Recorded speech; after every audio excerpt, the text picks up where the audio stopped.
in a regular way.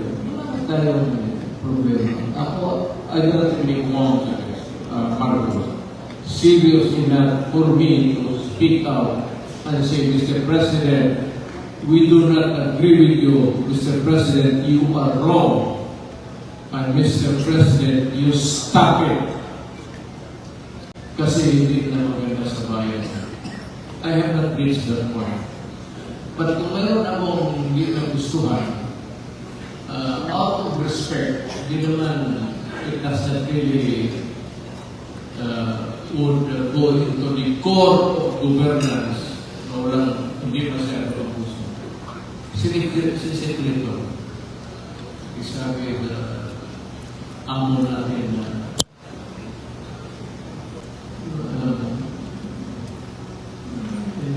baka masobra. Ganun. Tutulong ako, pero in whispers, because hindi naman tayo sa oposisyon. But there has to be somebody on the opposite side. Ang tawag niya normally is opposition sa politika. Pero in a body politic, sa governance, in a democracy, kailangan talaga meron sa kanila. Because the checks and balance will come whether you like it or not. Because governance is not an easy thing.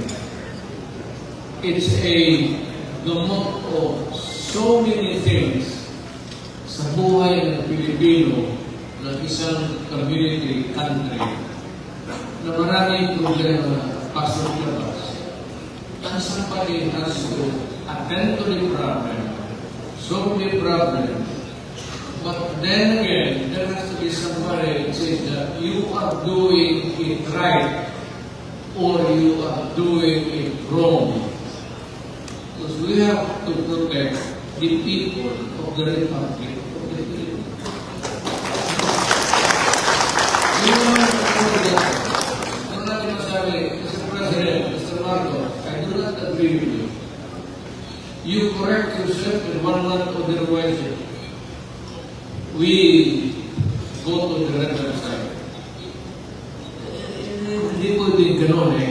Democracy is a checks and balance. So you check and you balance everything. But it is up to, nandiyan ang yung press. Yung press freedom. What would carry the voices of yung administration pati yung opposition would be the freedom of the press as narrative. Importante talaga yung press.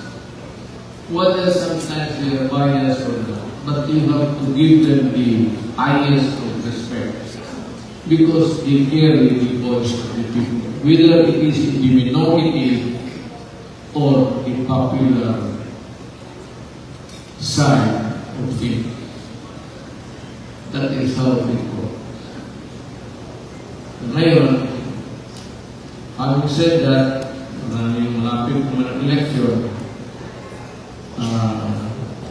PDP was always, ayaw ko kung bakit, pero maybe because hindi tayo nasanay sa pera. Ang PDP from the start, whether it was really intended or not intentional, ang PDP started talagang kantang poor boy. Wala masyadong pera, struggling, started from Cagayan. And may I just say in passing, we were having that convention, I think, in Cagayan. The birthplace of PDP. Alam mo kung sino lang pumunta doon na visible, recognized PDP leader? Girly pala. Ito lang. Siya lang. Doon ginawa yung PDP, it was hammered. Dahil magtindig at tinignan yung kakang sino. Tumitigil ko mga sasakta na yan.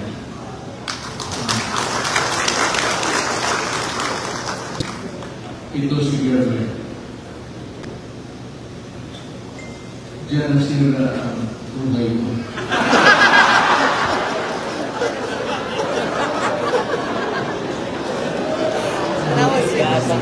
Sige. Nabibiro na.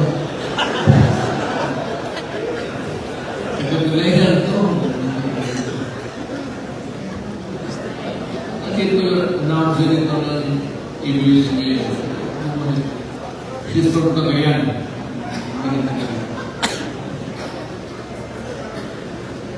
Iba yung mga discussion.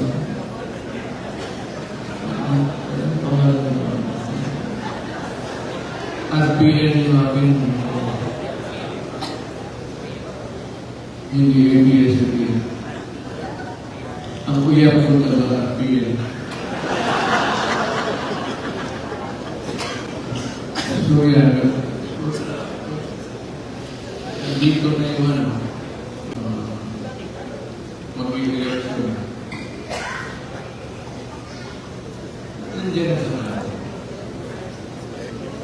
Ang PDP, walang pera. Nag-umpisa ang PDP, walang pera. Hanggang ngayon, wala walang pera. Kaya,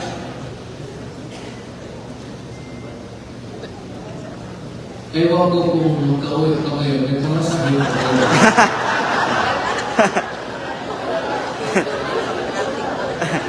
Kaya di ka nag-ibig daw, you can go home. Walang Baka pamasahe. yung ibang kakata. And if you're planning to walk home, it is just a few kilometers. Sabihin niyo at we will provide you transportation. Kung kayo naman malayo at wala ka ng pera, join the party of the President. Siguro. Ngayon pag sabihin, what really I'm trying to drive is ang PDP talaga was founded by men run only principle. Hanggang ngayon, wala ako nakitang taong politiko dito sa Pilipinas na nagsabi, Mayor, pwede ba akong join ng PDP? Always mag-gravitate ka doon sa President. But after that, kagaya ko ng PDP ako, marami nag-join. Masaya ako. Pero hindi na ako na Presidente, iniwan na ako. Hindi na ako masaya. Ganoon talaga. Pero yung mga tao ng PDP noon at nagpaiwan hanggang ngayon, putang na laki ng respeto ko.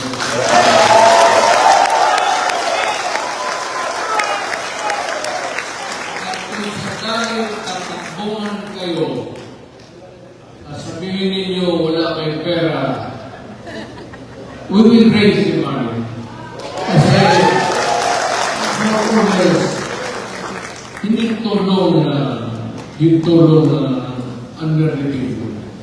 Yung tulong na tayo ng mga itong malalaking multinationals.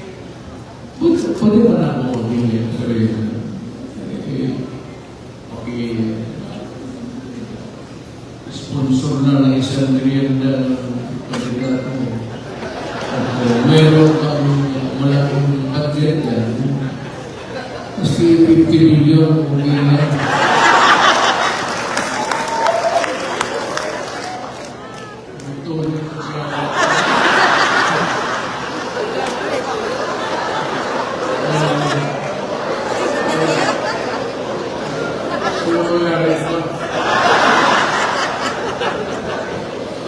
Iyan ang ticket o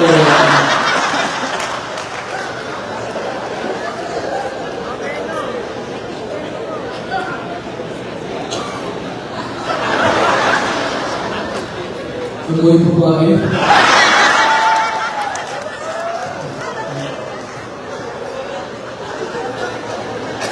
Nasingan po siguro yun. Ano, si 74 na ako. Kaya ang tanong ko, saan ako? Ano na gaya? Pag 74 na ako, anong pag-usapan natin yun? Hindi kayo.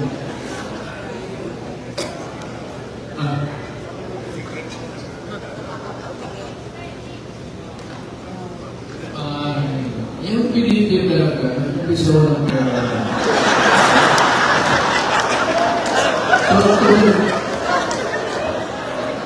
Diretsuhin ko na lang. Ano ako magsiguin? Ang pinili lang kung isa walang pera. Hanggang ngayon walang pera. Walang expectation. Really, nung presidente ako, nagkaroon na yan ng konti. But those were really money na talagang giveable. Hindi sabihin mo na gastos na yung pera ng pera para pamilya. But anyway, parati ang elections. We will field candidates and we will support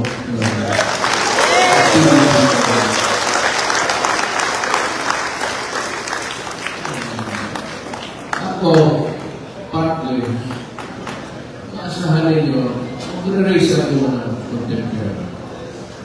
Kung sino yung mayaman ka ninyo, ituro ko lang ninyo.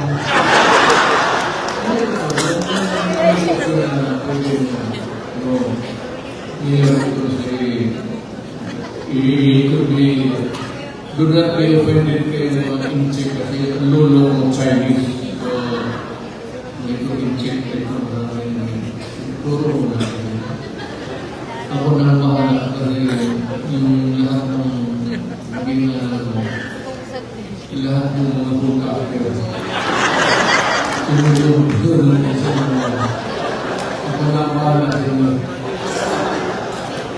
We will go on a shoestring budget. Hindi tayo hingi sa mga kainatuan para sa itong milyonaryo. With the little influence that I was able to cultivate when I was president, pwede tayo mag-pasikul kayo. If the kalaban mo raise about 20,000, we can have 2-3. Okay na yan. Basta sa malinis na parang. At sa wala tayo po tayo. Kaya wala tayo po tayo. Kung naman naging president yan, kita mo kung magsalita, pastos ko. And you would give shit din sa mga mayaman mga elite. Kita ka ng bunga na hindi ko, patayin ko na yung gusto public din sa ating gulo. Ikaw, putang ina ka. Napunta mo sa pan 10 billion. Alam mo, I'll give you 3 days exactly by 24 hours a day. Bayaran mo yung putang inang utang mo yan kung hindi ipapatay kita. Sinabi ko in public. Total, patay mo ako yung bulong. Bayad ka. O yun ang pera. Sunod-sunod yun. Kasi, huwag lang sana, no offense intended. Hindi natin ko lulong ko Chinese. Lahat yung i-check na ayaw kumayad, ayaw tangin. Bayad kayo. Taplahin ang dito. Pabor dito. Pagbakas nyo yung nangyayari ko yung Chinese. Excuse me. Ang lolo ko Chinese. Problema lang. Hindi lang tayo panahon ng mga bisito. Pilipino tayo lang. So yan ang gawin natin. Elections, mag-election around the corner. We will try to come up with another, maybe gathering. Pero para hindi masyado magastos, to make it more comprehensible for everybody. By region and tayo, and we go down to the locals. In about 1 year, I will go out of my city, grabe, para maipwesto na namin. Mga si Ruben and si Pato, para may isang Tagalog. Kami na nandito para sa mga Muslim ako na kasi magkakaintindihan ko. Kampanya kami para sa inyo. Gayon, yung bigay ng pera. Pag hindi ako ng pera, ng tulong, hindi ako magiging ng pera yung pusa. Hindi ako ng tulong. Sabihin ko lang, kung may tulong ka, ibigay mo sa kandidato namin na yan. Ayaw mo tanggap ng pera. Kasi sabihin mo, pag naganon, there's always a possibility na magdudugay yung mga kandidato. Na tinanggap mo, pati hindi mo binigay. Kaya at this early, let me set the standard by saying that I will not accept contributions for and behalf of didiretso mo sa kandidato mo. Sabihin ko na lang sa minimum 20 million pero okay na lang.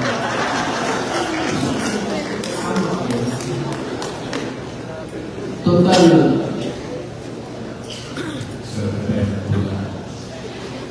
bigyan ka ng 20 million pang kampanya. Gastusin 20 million pang kampanya. Kung magsabi tayo oo, then this is a gathering of idiots. Kaya ng 20 million, at least, fine. Yung 15, total makawi ko man kung manalo na. Maraming nalikos. Ang pinaka-successful na negosyante sa Pilipinas, hindi yung na-incheck. Wala yun sila. Ang pinaka-successful negosyante sa Pilipinas, politiko.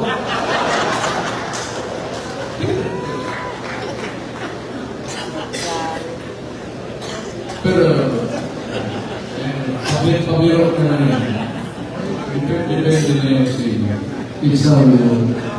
If you want to stay long or longer in power, then you have to show that you are there to serve and empower the people to serve. It's not easy to do that. Ako, tapos naman ako, pwede na ako mag-ibang. Kaya hindi pa na natatapos, totoo man mo ang hindi, rindahan mo muna yung kabayo mo. Ako, sabi ako, maghanap kayo dito, maski saan sa Pilipinas. And never, ever, kung pagkakay sila ng presidential candidate, tinatanggap ko kasi malaking nakastos.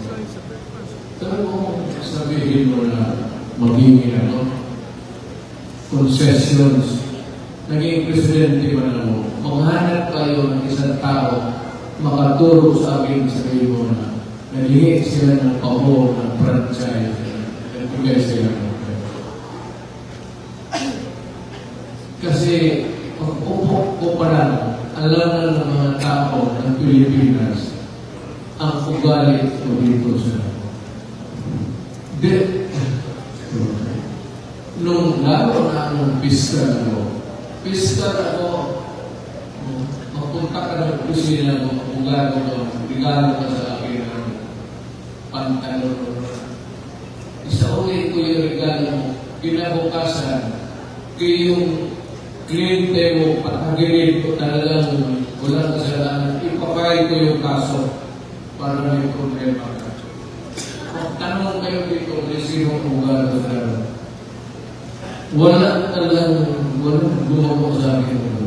Even when I was mayor, and even when I was president.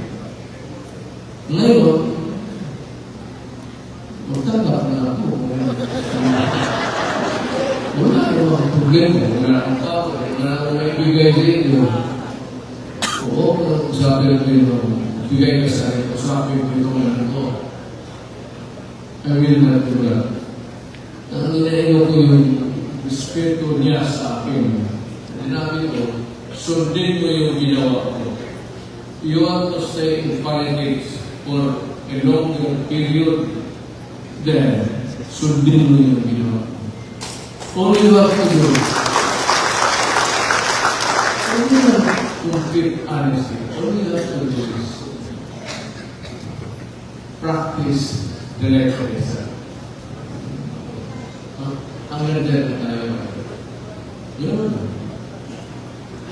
Tutang wala mo. First term, nanalo mo. Landslide.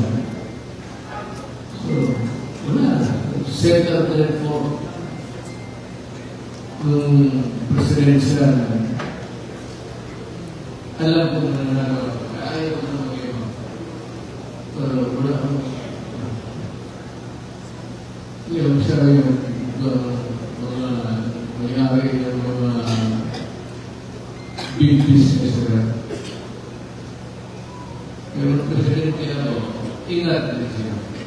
Talagang kipto siya kasi huwag lang kayo magpapalala.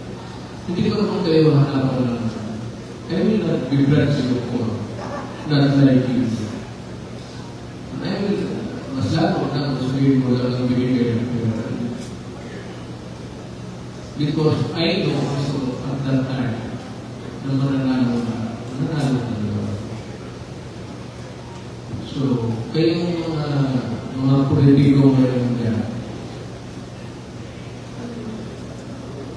pag may ulapit sa iyong bigay, sabihin mo, putang ina ka, huwag mong ibigay yan sa harap ng tao.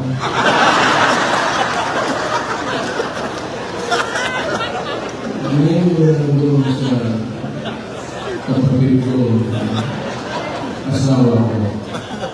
Pero huwag niyo gawin yan, depende rin sa asawa. Kasi kung ibigay mo sa asawa,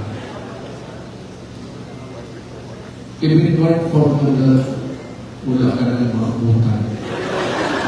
Sa bagay, ibigay para sa anak, para na okay lang yan. Bihira naman yung asawa na kita ko yung pera. Bihira yan. Hindi yan asawa. Hindi yan, kapit ko yan.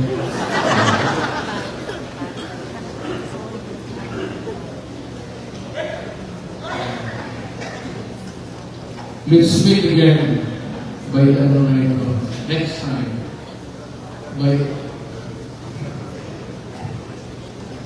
Para ang recipe is lunch, merienda, donut lang, pati kape.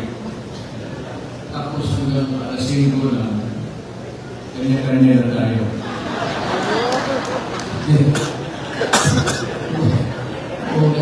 Either we share the burden o suluhin mo. Bakit maraming mayaman? Ako tayo tipid na. O 9 o'clock. By 12 is first time. Kung tayo mayaman, kung ganyan, pagkatapos magpupong, mag-perk tapos mag-pag-iisel, mag-perk. Bubuka ko yung cake. Siyempre lang tayo, ang Philippines ang bigyan.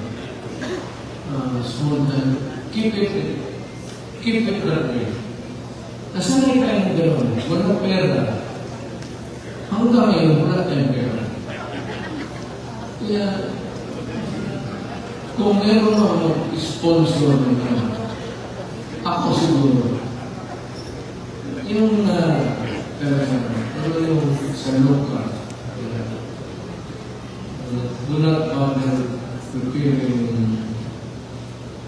Kasi ako pupunta sa inyong lugar preparado. Pupunta ako doon, ng baon. Tapos may sarili akong baon. May baon na pera. May sarili akong baon na kaligayahan. Huwag na kayo sabihin na hanap kayo ng katulog at huwag niyo raw kami but I will be there to help you. At kung may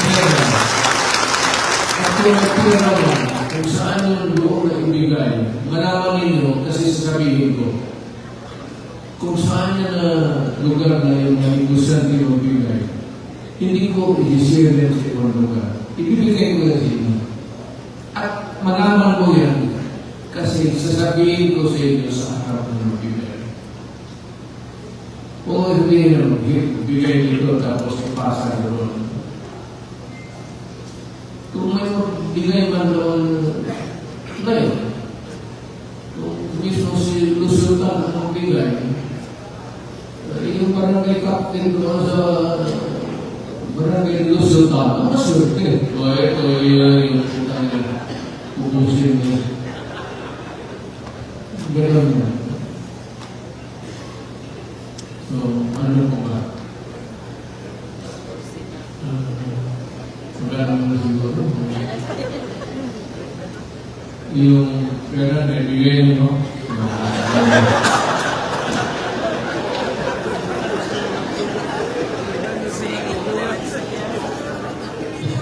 ako ever since ayaw ko mag-iba.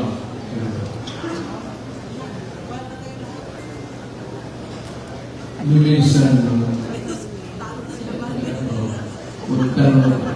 mag-claim din yung China. Never. At sa'yo ako tumatanggap. Kung wala ko kaso, hindi talaga ako tumatanggap. Kung patagal ka lang bigla sa akin na dating sa akin yan, magpapanood ka, kita for what? Kung sabihin mo yan, okay lang. Marami ako nasasibihon. All I have to do is crucify.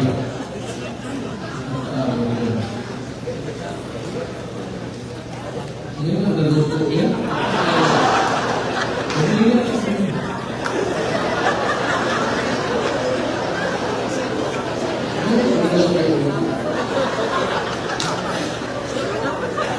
Kumpare mo to. Kumpare mo. Ano to?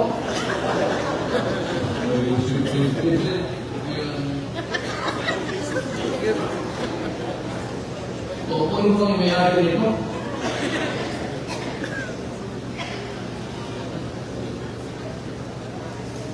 So, ito na ba penultimate meeting? This is the last na o opening.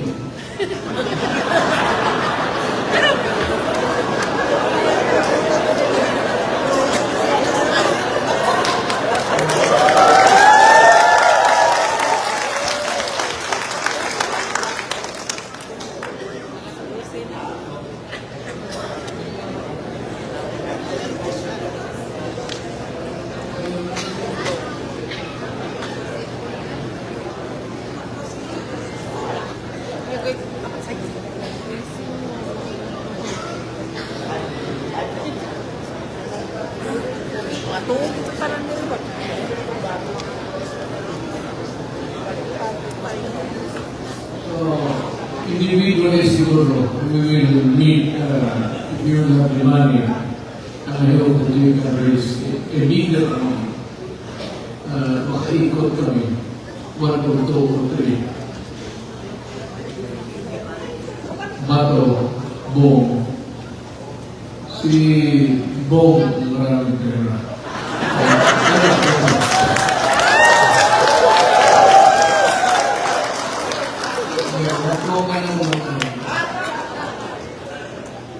Lahat ng papel na umiikot sa Mindanao newspaper, pinitulo yan.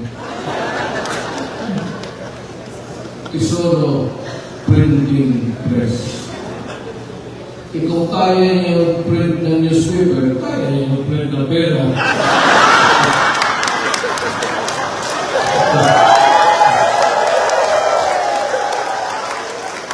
Yan ang sekreto na. Hindi, nakakita siya,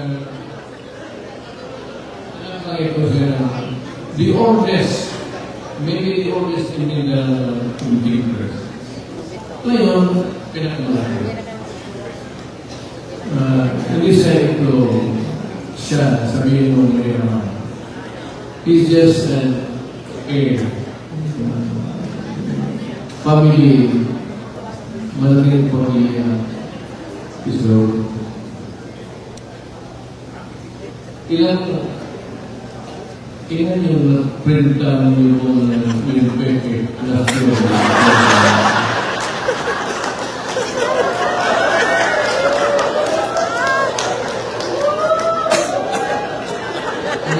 yang sila yang pinamilya ng ngayon mo, has been my aid. Alam niyo natin, katanong mo dyan, my aid comes. Ganito nangyari nito. Let me picture na mo. May regular aid camp ako. Nung mayor ako, Lieutenant sa Pilipinas sa Milagro. Kaibigan niya, kapasinunan niya palagi. Kasi naroon siya yung bato. Sila niyan. Alam mo yung isang araw. Naroon si Jimboy. Naglalaro sila ng basketball. May off-shoot Jimboy sa akin. Naroon sila ng basketball. Yung bola pinasa kay Bong. Hindi, iba ito muna. Tapos, pinasa ni Bong kay Tok. Si Bong ata may galit doon sa ego. Iles sa babae. Wala kang babae yan. Kita mo yung kaso punta. Hindi naman kaso na yung magkapo ng bulan. Tinapon niya yung bulan. Sinumaan dito. Collapse. Galit. Totoo. Hindi naman bumula. Galit sa kanya yung bato. Yung bato na tapon. Tapon. Patay yung tao. Dimboy. Hanggang ngayon, hindi ko talaga mapaamin bato. Sabi ng bato, pagkatapon talagang hinampas mo yung bato o hindi. Ito yung kaibigan ko. Davao kaya nung presidente ako mahusay ito. Kaya ang bato anong PMA class? PMA class? PMA class. Yung mga bata na nasayin dito ng Israel. Si Bong naman, libo lang yan. Nakinuha ko. Hindi ako pagkamatay na. Yung pinasaan niya ng mula. Yun yung aid mo, Jimbo. Kaya, presentar ka agad si Bong. Kasi nung nakita ko Bong, pumunta ako sa punerarya,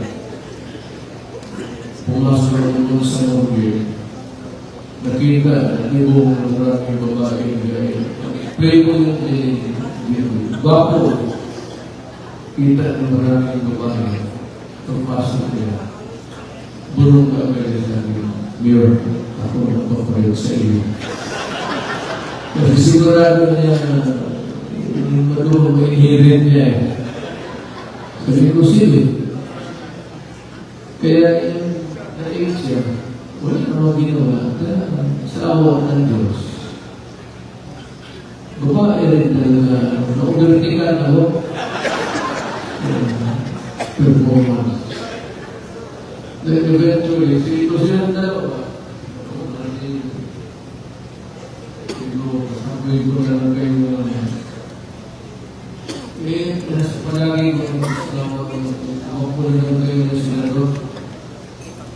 So, naging senador naman. And they have served the country well. Bakit kung buong naman, hindi na kailangan milyonaryo yan. So, they serve the country.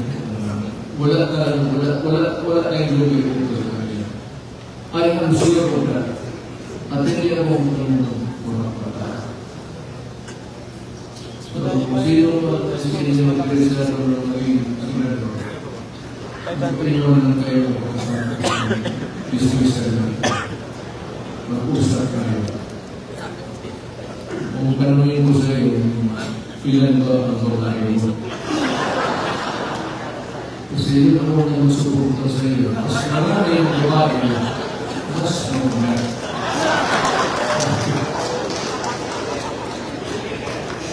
Kasi mas marami yung mga kampanya.